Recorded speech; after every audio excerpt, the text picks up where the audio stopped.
Well, Beth, it's so nice to have you on the podcast. I've been looking forward to this because I think your work is super relevant to myself personally, as well as family businesses and families and just everybody. So thank you so much for coming on. Thank you. Um, Thank you for having me. I'm thrilled to be here. Thank you. Yeah, you'll tell us more about yourself and your work. What do people need to know about Beth? Absolutely. All right. Well, that is a very open-ended question for a verbal processor. So keep yourself focused, but we might go on some side quests. Sure, sure. So, my name is Beth. I am a recognized neuro-inclusion specialist. I'm a professional speaker. I'm a certified ADHD life coach. And overall, all of those fancy sounding terms just basically mean that I hold brave spaces to inspire people to build lives that actually work for them Mm, around their strengths, around their values and their interests, and what lights them up. I help people to create spaces in which we can challenge bias and we can transform anything that has created a barrier towards inclusion. So mm, it's something I absolutely love being able to do because it's mm. a way in which I can see really profound and powerful changes happen that Mm. Yeah, genuinely improve the quality of people's lives. yeah, And that's magic to me, really. yeah, I mean, it sounds super cheesy, but it really, really is. We yeah. get to see people in all of these incredible spaces that have gone from, feeling broken or less than or different or weird in negative ways, just Yeah. find that path that Mm. brings all of those pieces together in a way that actually serves them Yeah. is honestly the most incredible journey to get to watch. Yeah. I bet. I bet. And I know you will tell us more about some of the stories and insights and just the experiences of your clients. Mhm. Because I would love to know more about it all. Because of course, neurodiversity impacts so many people, and you're going to know more about the statistics than I do, but it impacts just all of us. Even the neurotypical person will be impacted, and it comes into your home life, your relationships, your work life, the way that we run our businesses. So let's get into it. Abs- Um, yeah. Absolutely. I love that. Yeah, you're completely spot on. So, broadly speaking, Hmm. neurodivergency is something that affects, and I say that loosely, it's Yeah. quite clinical language already, isn't it? But Yeah. neurodivergent people make up about 20% of the population. Hmm. That's a lot of people. Yeah. And what I tend to notice is when we start trying to have conversations about things like neurodiversity, that in itself can create a bit of a defensive barrier sometimes. People think, well, that doesn't apply to me, or Yeah. oh, maybe it's just, the next Hmm. fad. But actually, Hmm. neurodiversity has been around far longer than we realize. Yeah. It's just that in the last couple of decades, we now finally have the language to Hmm. understand it better. Yeah. But we can actually see elements of different ways in which we think, feel, and process this world, all the way back to Hmm. Hippocrates. How incredible Yeah. is that? Let Yeah. that sink in for a moment. Yeah. So, neurodiversity has been around as long as we humans have been. Hmm. And like I say, any given population, we're talking about 20%. Hmm.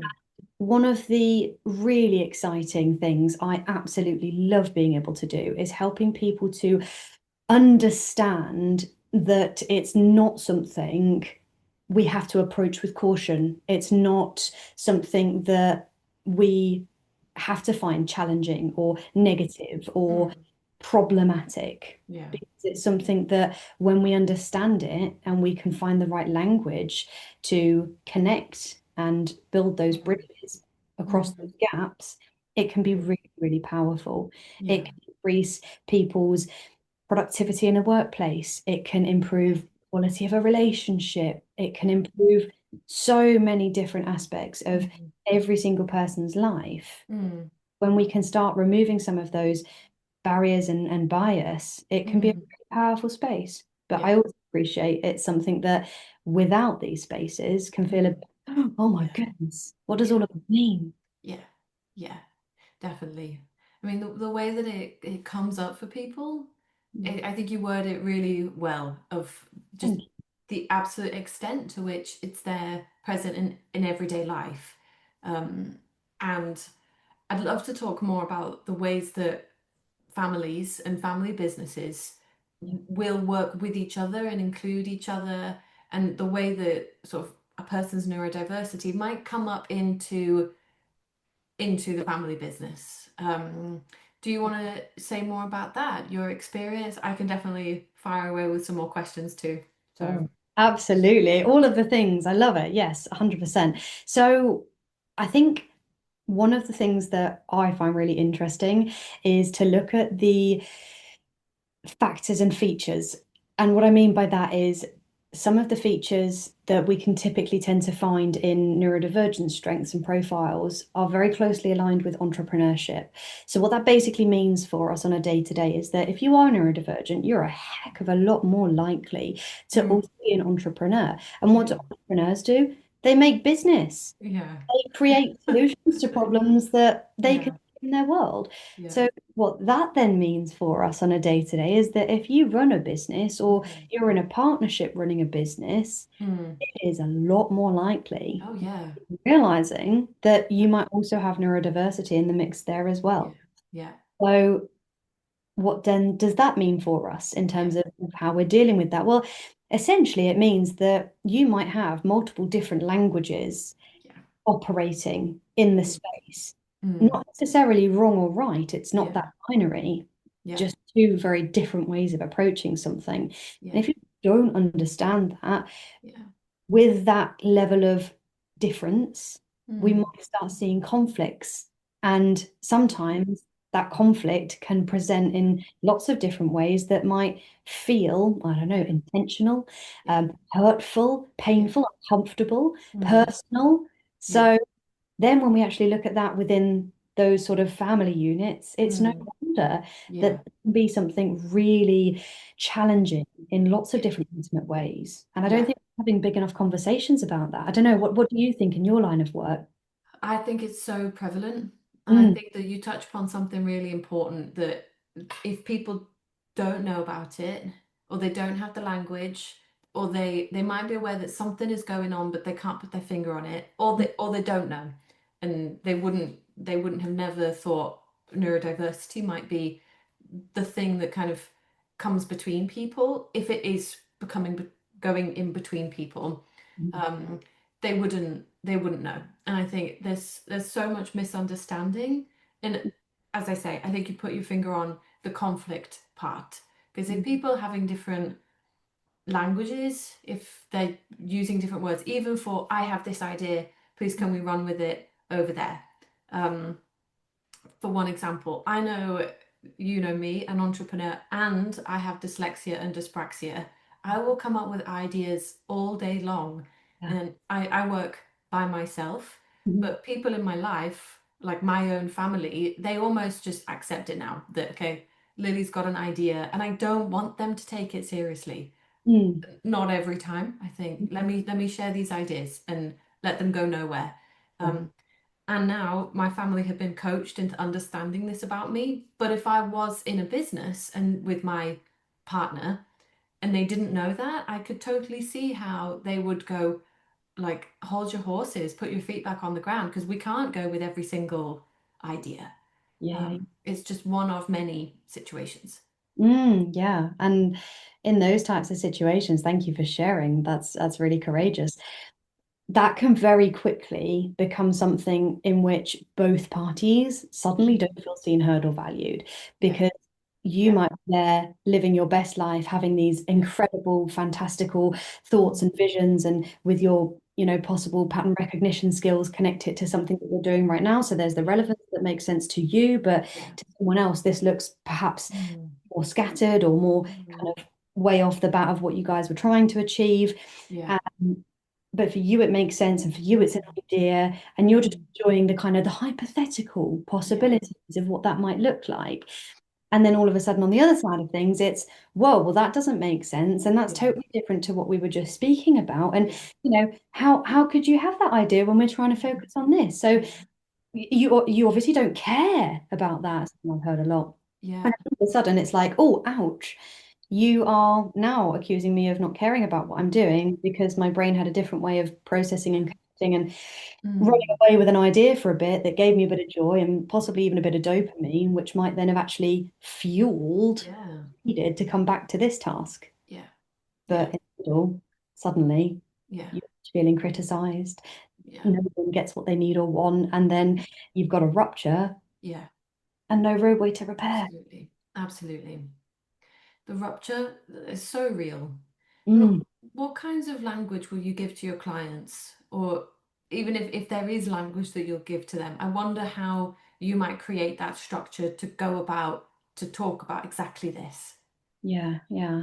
That's a really good question. And hilariously, I'm often receiving feedback around language in my life. It's something that I love dearly. Language means a lot to me. Mm, It's really powerful, and it's something that if we're not aware of it, we're mm, necessarily also aware of the impact it can have. mm, So yeah. one of those powerful elements of something like a coaching space is exactly that, being able to give someone language for things that perhaps they might not have previously realized. Mm, And one of the things that I notice come up so much is something called RSD. I'm not sure if that's something you're familiar with. It stands RSD. for I don't think so. reject. Okay, so it stands Okay. for rejection sensitive dysphoria. Yeah. It's not a clinically diagnosable condition. It's not even one of the core features in any of the Mm, self-reporting right. assessment tools or even the DSM Mm, diagnostic overview yeah. criteria Yeah. for ADHD, for instance. Mm, There might be some links to it in other neurodivergent profiles in different ways, but not necessarily something that is very accessible to look at, mm, where we can kind right. of clearly go, this is the thing you might be experiencing if Yeah. you have these things. Yeah. And we really need that level of clarity, don't we? Yeah. But even with that all aside, the amount I've seen it is Mm, phenomenal. So I'm honestly sitting there mm, sometimes thinking, how is this not right. more accessible to Yeah. people? Right. Well, one of the reasons is largely because it takes a lot of time to be able to change something as embedded as, I don't know, the sort of the DSM, for instance. Mm, So our language is constantly evolving much quicker than a lot of the traditional mm, structures mm, we currently yeah. have. And that's one of the big issues, right? But when I look at something like RSD, for instance, I see it so much because I have that language. So it's easy Mm, for me. And yeah. that's something I'm very aware is a privilege. Mm, It is not something that other people see easily without knowing it's mm, there. mm, So RSD, what actually is it? It is a learnt response, essentially.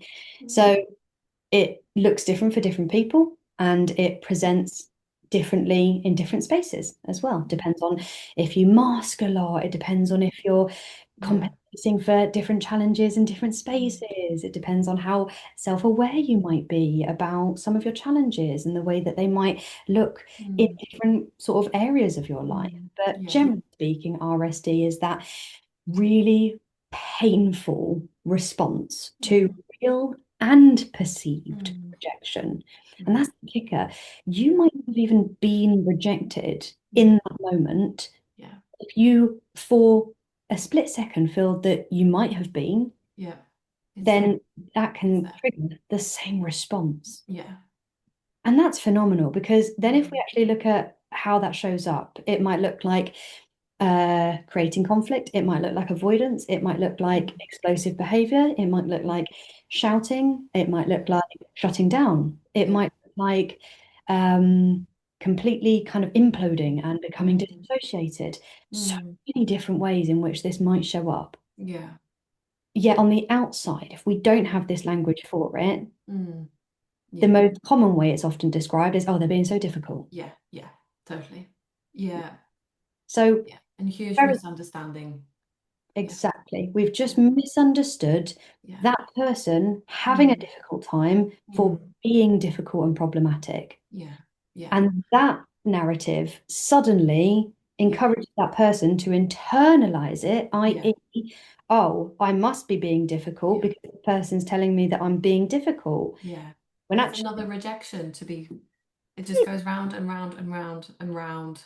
it just creates that vicious cycle. That Yeah, person has a difficult time.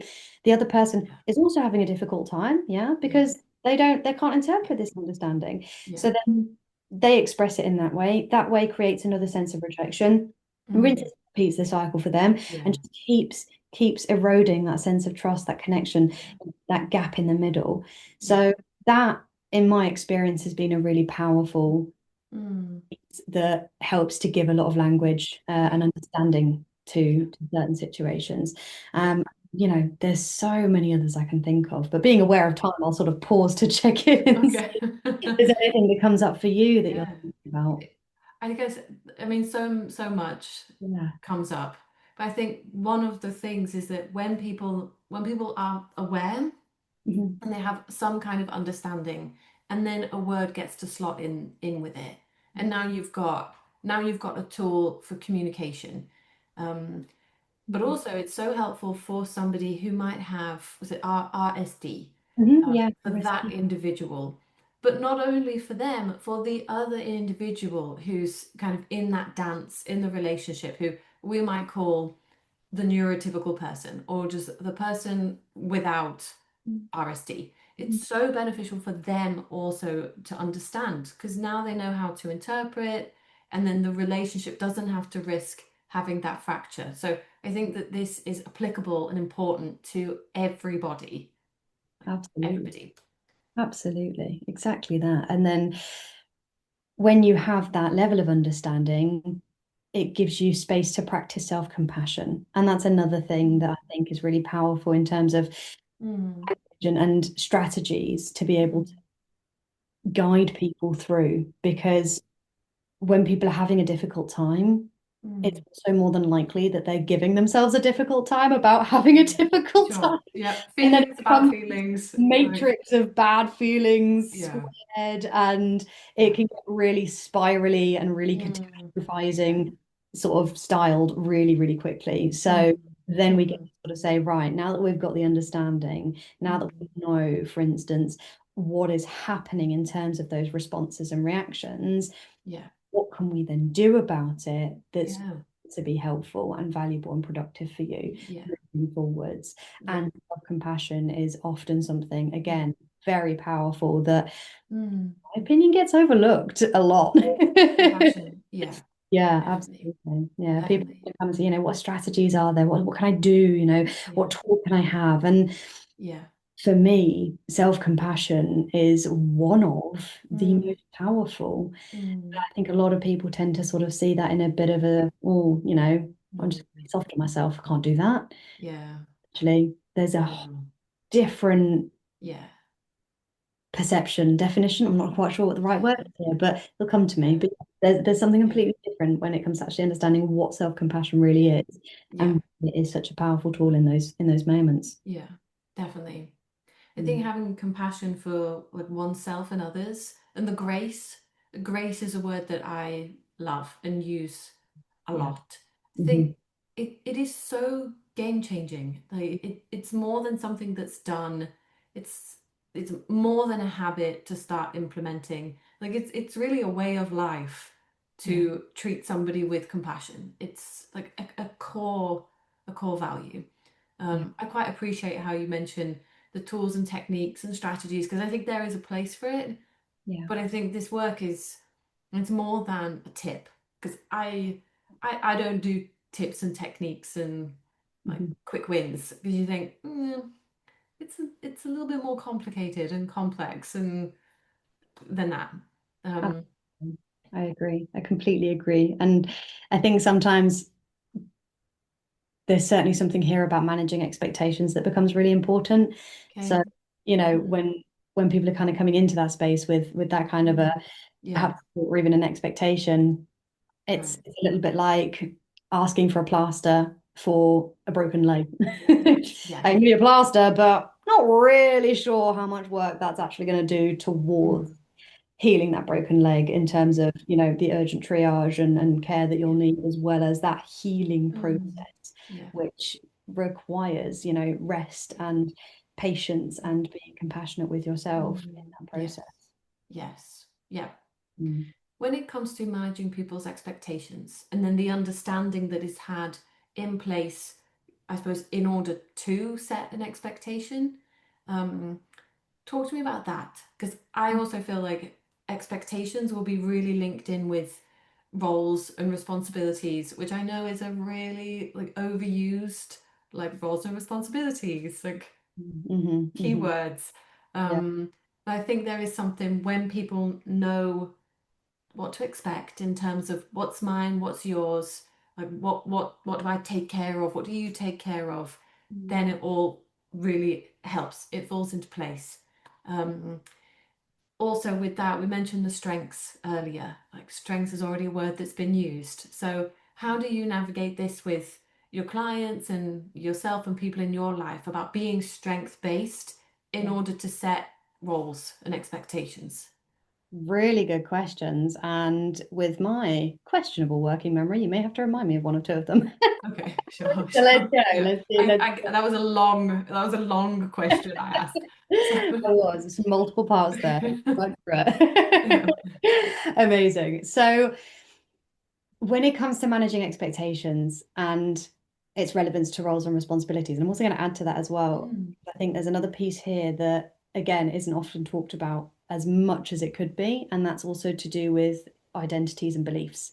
mm, And that can also be, quite influential when we are exploring this world. So when it comes to the managing expectation side of things, I like to always be as transparent as I possibly can be, because that is a really important element of establishing rapport and maintaining that level of trust throughout the process. yeah. So we will always start with obviously an agreement to put Mm, that in place. And through that agreement, we might also establish certain expectations, etc., so that mm, from the first possible moment, we are mm, as clear as we possibly can be. Now, right. it's not to say Yeah. that things don't obviously evolve and change throughout time, but at Yeah. least we are creating some kind of starting Mm, point mm, to manage expectations. And one of yeah. those ways I do that is often by very quickly reminding, gently and with a lot of compassion, that Mm, change takes time. mm, And yeah.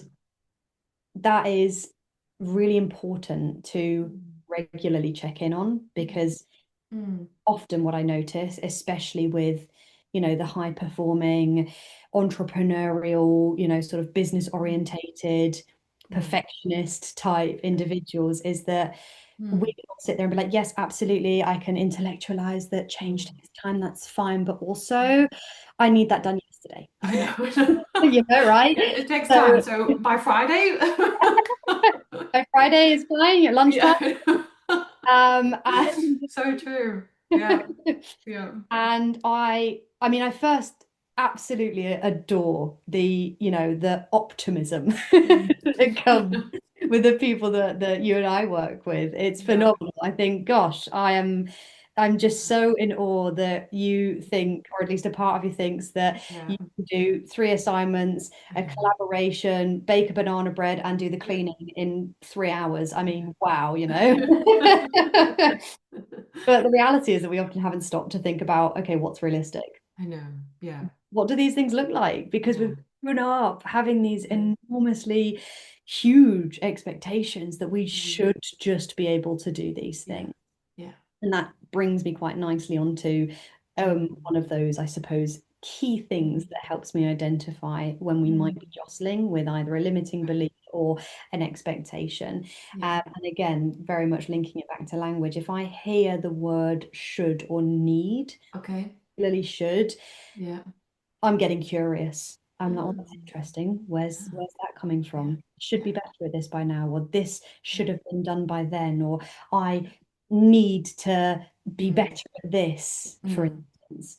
And what I've noticed, and what my training has certainly taught me, is Mm. that a lot of those expectations are Mm. often swirled up in some kind of Mm. limiting belief that might have started out as a Mm. response to try to keep us safe, but perhaps isn't really serving us anymore. And Mhm. that starts to become quite tricky to navigate in some of these dynamics that we're now Mm. talking about in terms of, Okay. working relationships and running businesses and things like that. Yeah. Yeah. So when that happens, Mm. I'm sure my clients will love to attest on this.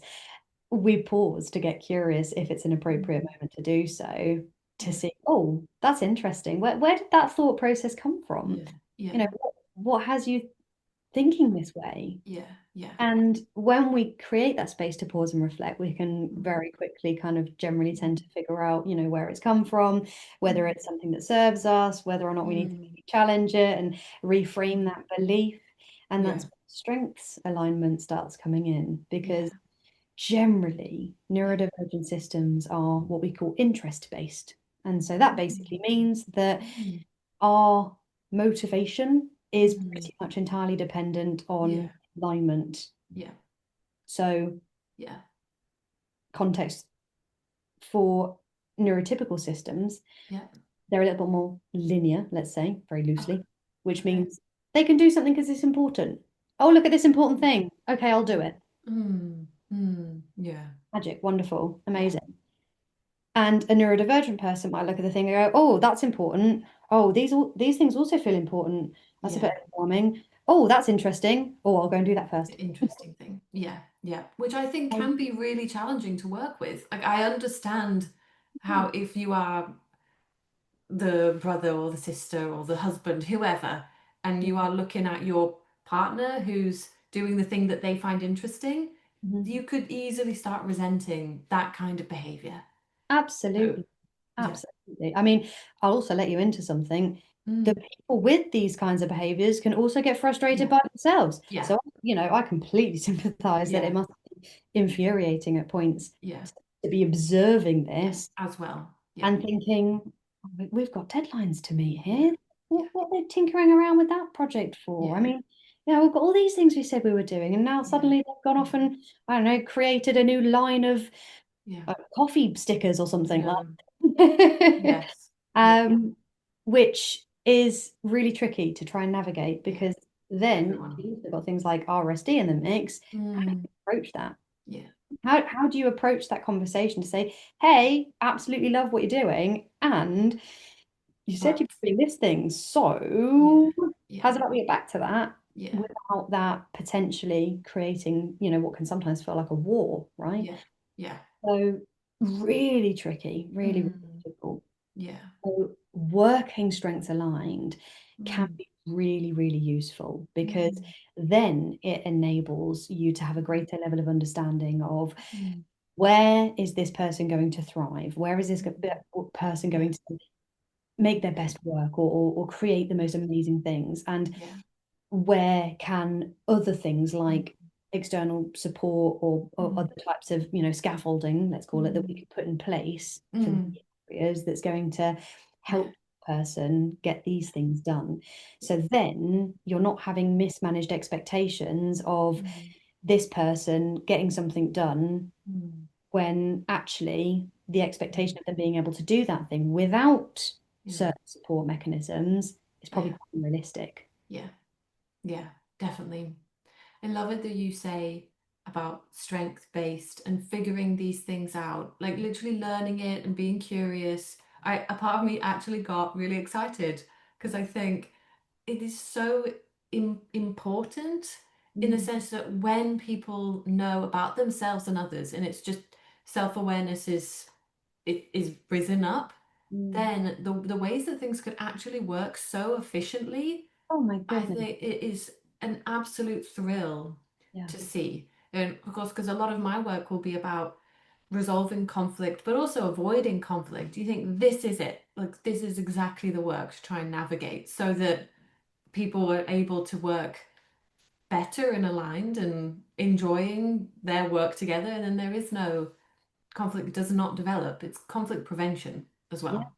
Yeah, What I absolutely. tried to say. Yeah. In sometimes some of the most effective ways, for sure. Yeah, yeah, Absolutely. Because yeah, then expectations are managed, yeah, there's communication channels, yeah, and there's that sense of ownership. yeah. Mm, You can really start building solid foundations from yeah, that, yeah, knowing that things are yes, that bit more likely to flow and get done, and in a yeah, way that really aligns with Mm. everybody's different strengths, processing styles, needs, etc. So Yeah. rather than you being constantly focused on the deficit, Yeah. on what hasn't been done, Yeah. you focus on the what do we get to do and how can Yeah. we do it best. Yes. Yeah. Yeah. It Mm. is very, I like the word inspirational work, Mm. meaning that we could tailor something to what we aim towards. Mhm. Like it is, look how it can be when people understand each other and there is that compassion. Mhm. Um, with all of this, I wondered too what your thoughts are about kind of guardrails and managing the differences and also being inclusive to all the differences. Mhm. And I can give you an example here. Sure, Um, absolutely. because one thing that I will often see in my work with couples and families who work together is that they will be together sometimes literally all the time, even Mm. if they might go to work and work in separate offices, but they are always working in the vicinity and towards the same goal. Mm. And there might be one person who will be really spontaneous Mhm. in their kind of energy cycle when ideas and creativity will come. Mhm. So I might have, if I give the example of a husband and wife, Sure. and say that they work in the garage together, the home office garage conversion, and then they might come into the house and then say the woman might have an energy peak at literally midnight and she's there rolling over, tapping her husband and co-founder on the shoulder, wanting him to wake up. And that is a really great moment for her. Like Mhm. it really is the moment to work. Sure. But also, there's a line and respect given to the partner who's just been woken up from a Yeah. sleep, who's absolutely not there at all in any way. Like the wavelengths are so different. So I will talk a lot about the guardrails and the times and places in my work and the boundaries. Mm. What are your thoughts about this? And for people who are listening, I guarantee there's people who are going to relate to that. What's your message to them as well? There was another that was a long list of questions No, again. that was absolutely brilliant. And I was just sitting with that and thinking, that does not describe me at all. I called out Lily. I know. I might have also just slightly described myself in that example. Like, Doesn't sound like me at all. I know. I absolutely love it. I mean, I mean, my, well, I always caveat any advice, if I can really call it that, with Sure. the absolute, kind of disclosure of Mm, different things work for different people. So if yeah, anyone suddenly is telling you that they have the solution, that is a red flag yeah, yeah, because anything that yeah, might work is going to require a little bit of experimentation, and yeah, that's okay. yeah. So the point of any of this is not to be getting it perfect first time. Mm, mm, Manage those expectations from the get-go. That's going to be really powerful because that perfectionist that starts creeping in and then, shaming you the minute you don't get that perfect yeah, is hopefully going to be immediately kind of quelled, and we yeah, can take down that level of overwhelm or pressure, yeah. putting it in what I like to always call a beta testing phase. So Mm-hmm. go gently with Yeah. curiosity. Get curious, not furious. Mm, So think about those types of things. When do you work best? What mm, types of environments serve you? What are yeah. your needs? What are your Mm, unmet needs? mm, What happens when those unmet needs start yeah, really kind of giving, signs, for instance? yeah. All of these things are really important puzzle pieces Mm, that we mm, need to try and figure out to be able to put together to know what those guardrails need to look like. yeah. And then what language Mm, do we need to use mm, so that we can hold each other accountable in a loving way to those mm, guardrails. yeah. So, if, for instance, tap on the shoulder at midnight is not doing it for the other Yeah. person, I totally get that. Yeah. And I'm sure my partner will be absolutely laughing along because we have very, very different sleep. Yeah. Yeah. I'm the Yeah. morning person. Okay. Um, and I can certainly imagine Yeah. how that would certainly play out for us. Yeah. As you say, that is something a lot of people are going to Yeah. resonate with. It's a real thing. Yeah. Absolutely. So I suppose my advice really would be figure out all of those points, right? And find a way that you guys can create something that works between you with Mm, compassion and understanding and mm, acceptance as well. It's a mm, word that we haven't used mm. too much today, but Yeah, certainly it's around yeah, these spaces. yeah, So we can try and find a way of saying, oh, I absolutely love that you've got this brilliant idea and I really want to hear yeah, about it yeah, tomorrow yeah. morning. Right now, Bookmark. I need to sleep. So Yeah, then you voice note it. yeah. What Oh, other tools are yeah. available? I think so many, Mm, well, I know certainly mm, particularly for ADHDers, mm, perhaps other neurodivergent profiles, sometimes that impulse control is really mm, tricky for lots of mm, different reasons, but one of them being that we're worried that we'll forget. mm.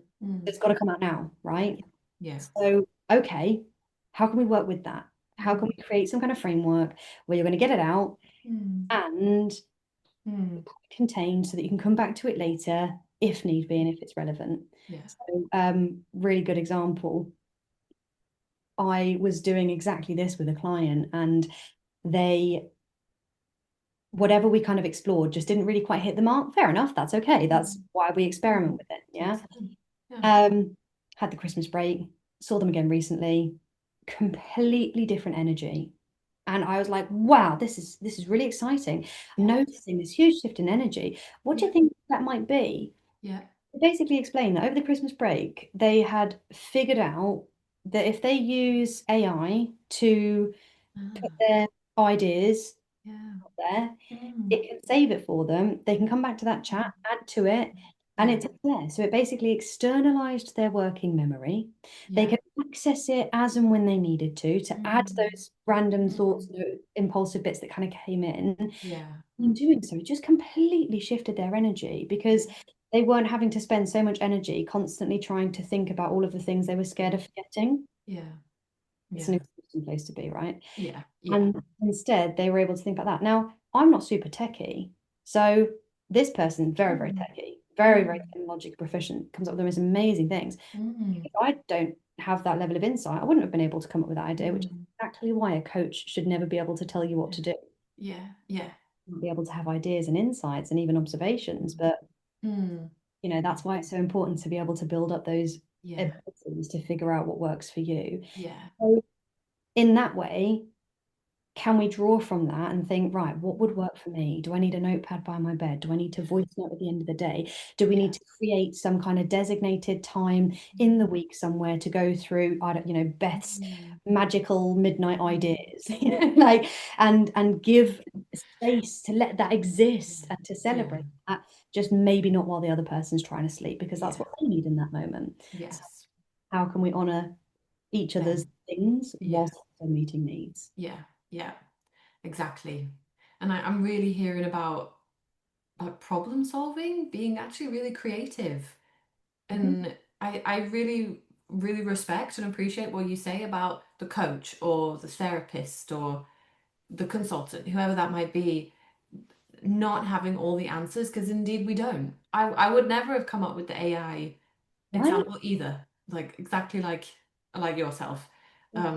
But there being so many different ways of working and ways that people need it. And I think there is permission there needed to go out and experiment, to give it time, even though I know as we joke, but there's so much truth in it that like you do want it then and there.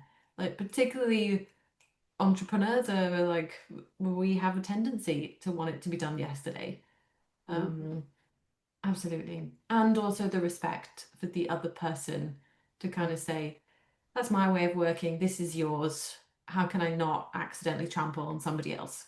Yeah, Like, exactly that. Yeah. How can we create the understanding that two things can be true at once? Because I think yeah, that's something that I tend to see is that yeah, you get a lot of binaries. It has to be right or it's wrong, and there's no middle yeah, ground. When yeah, actually, if you've got a mm, business and two people yeah, or more yeah, operating within it, then there is likely going to be more than one right mm, way of mm, doing or thinking about something. yeah, So two things can be true at once. And mm, how can you nurture yeah, each of those things so yeah, that everybody feels like they're having their needs met and feeling seen, yeah, heard, and validated in the process, so that, like you say, you're yeah, not kind of trampling over other things. yeah, yeah, absolutely. And I suppose I have another question that's come up, and then I guess we will slowly start to wrap up this Okay. podcast. Um, We could talk for ages. we really could. I wonder if you notice that people's different neurodivergent profiles will show up differently in their work life and in their home life, and in lots of different ways. Because I find that that will be a big factor with my clients, that we will talk about the way that they work, and then it is almost a separate book that we need to get from the shelf about their way of being at home or around their family. So talk to me a wee bit about that and your experience. Would love to. So there's something that we haven't really talked about, which is very relevant here, and that's called masking. So masking is often described as the sort of somewhat subconscious and sometimes very conscious attempt at repressing Mm, certain features of someone's neurodivergent mm, experiences and profile. mm, So in doing so, generally the purpose of it is to appear more kind of mm. neurotypical. Okay. Yeah. So if there is not that sense of psychological safety because Mm, it doesn't feel comfortable to be, your mm, authentic self, and mm, heck, even sometimes people mm, aren't aware about this, mm. this is Yeah. still people are only just starting to learn about themselves. So Mm, people might have masked so much throughout mm, their mm, earlier years mm. that they might not even Yeah. realize they're No, doing no, no. it. Yeah. And if that is something happening and they're not expressing Mm, themselves in ways mm, that they need to be mm, regulated, mm, absolutely, yes. That mm. might then start looking very different in different spaces. So Yeah. I'll give an example that might be relevant to your Mm, audience. If you've got a mm, small family business, for instance, and I don't know, for instance, they run a shop or run a team, run an office that, mm, there's different people around, or maybe they're dealing with the public, for mm, instance, and you have to show up in that space in a very particular way. mm, You might then, as a result of mm. that, be Yeah. repressing certain aspects that are actually Mm, helping you to regulate mm, yourself throughout the day. So, a mm, little bit like, have you ever seen those Mentos in a Coke bottle? mm. Yeah. In a Coke bottle. I can't remember the actual scientific process. One of my clients did tell me the other day, but it and because of the reaction, it explodes basically, Yeah. right? Yeah. So imagine every single time you have a sort of urge to do something, maybe a stim, make a noise, do whatever it is, Yeah. not then doing that, that's another Mento you're sticking in a Coke bottle, Mm, shaking it up yeah. around, and then containing that pressure Yeah. throughout the day until you get home to a safe space, or vice versa. Home might not be the safe space, and work might be the safe space. It's Mm, different for people, but mm, either way, you've got that level of contained pressure. mm, At some point, that's got to go yeah. somewhere. Yeah. So that might either explode or implode. It might Mm, not necessarily be as, kind of mm, dramatic and mm. intense as that, but Sure. you're certainly going to see signs. You're certainly going Mm, to experience mm, that. mm, And that can sometimes be mm, quite difficult to, of course, mm. either experience yourself or indeed observe someone else going through. Yeah. So, yes, it presents differently in different spaces because there's different contexts. Yeah. Yeah. So what might be relevant in one environment with one type of person is certainly Yeah. not going to be the case for others. Yeah. That's where it's really important to think about Yeah. psychological safety, Yeah. masking, Yeah. needs, sensory profiles, ableism as well. Mm. Something we haven't touched upon Big. today, but Yeah. certainly very relevant as well. Yeah. And the impact that any of these things can have on someone's Mm. experiences and expressions, and Yeah. then of course the consequences of what that might look like in the other spaces. Yeah. Did that answer your question? I'm Yeah. not. I It think did. I went off on a bit of a rangent. So No, definitely, definitely. And it's interesting, and I'm glad to know more about masking in your words and how that comes into it. Because I think that it's so relevant to the ways that people will behave and they feel differently around different people in different spaces. And when people are working together and they see people in those different spaces, they will notice that. Um, so thank absolutely. you for sharing. Before we wrap up, where can people know more about you? And if people want to be in touch or if they want to reach out to support like yours, where can they go? Tell us more about that. Great question. Well, I think we'll put my website in the show I notes, will. hopefully. That'll probably be Absolutely. the Down thing. below. My contact details for everything will be in there. I'm on Mm. all of the sort of traditional socials, so you can check out my sort of business related work, mostly on LinkedIn. I also have platforms with TikTok and Instagram and Facebook, so check out my website for the links to all of Mm. those. Mhm. And you can also book in a call with me if you did want to explore any of those services, such as the Okay. coaching, the keynotes, or the workplace Mm. training that I can deliver. And Okay. in terms of Is that a discretionary kind of no obligation call that people can have? Or yeah, absolutely. There's no pressure or expectation whatsoever. So you can go right ahead and book a call and figure out if that's something that you obviously want to explore in further detail. And mm, it's also for me to be able to say, absolutely, yes, I certainly feel I could be the right practitioner for you. Or indeed, mm, actually, maybe you need something different right now, like a mm, therapist, for instance. great. So really important part of the process for sure. And then in terms of the sort of more specific support side of things, possibly my community. So there's a Curious Minds community that I do run, and it's for neurodivergent adults who want a space to land and Mm, feel like they can connect with other people who get it. mm, There's no pressure, there's no expectations or obligations to be anything other than yourself. It's a great. custom-built private Discord server, so it's there for you as and when you want or need to use it, Mm, and mm, wise. So feel welcome to check that out as well. It's completely free to join. There is an upgrade if you do want any of the other services as well. But mm, again, another space for you okay. to be and breathe as you are. Okay. Perfect. And that is called the Curious Minds. That is a group. Yes, yeah, I've called it the Curious Minds. Curious Mind Collective. Okay. Perfect. Thank you so much. People can follow the links down below to see all of that, more about Beth. Um, Beth, thanks so much for coming on today. I've really enjoyed it and I would love to keep talking. Me too. But we will wrap up now because we will just keep going endlessly. But thank you so much for coming on. I really enjoyed this. Thank No, you. thank you. Thank you.